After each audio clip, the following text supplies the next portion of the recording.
I grew up as an elite athlete, so parasport for me isn't the first time that I started doing sports.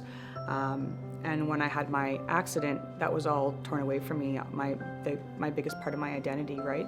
So I spent a good chunk of time in a very dark place, not knowing what my purpose was. When I did start my wheelchair rugby, it's the only time that I felt alive again. Like I had a part of myself back again, you know?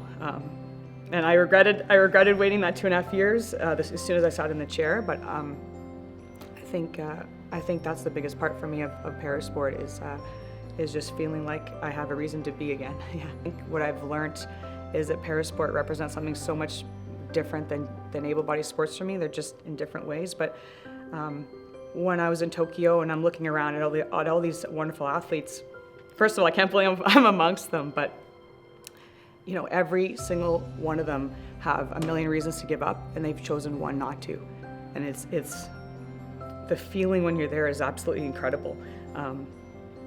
Just for everyone to have you know, had all these setbacks and still found a way to come back in their lives, it's just an incredible thing, and just finding that strength in their struggles, and just finding a new perspective when you know, you feel like you've lost so much.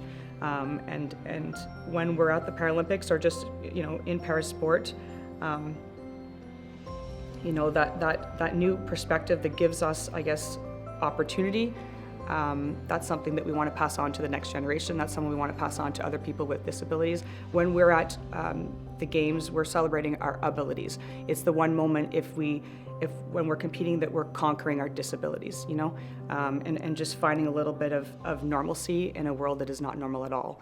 And in the closing ceremonies in Tokyo, there was something that resonated with me, and that was, you know, we want to get to a point in our communities where we shouldn't have to do something extraordinary to you know, to be respected or honored, you know, when you're someone with disabilities, kind of thing. So that's kind of the way of the platform that we're all trying to lead, I think.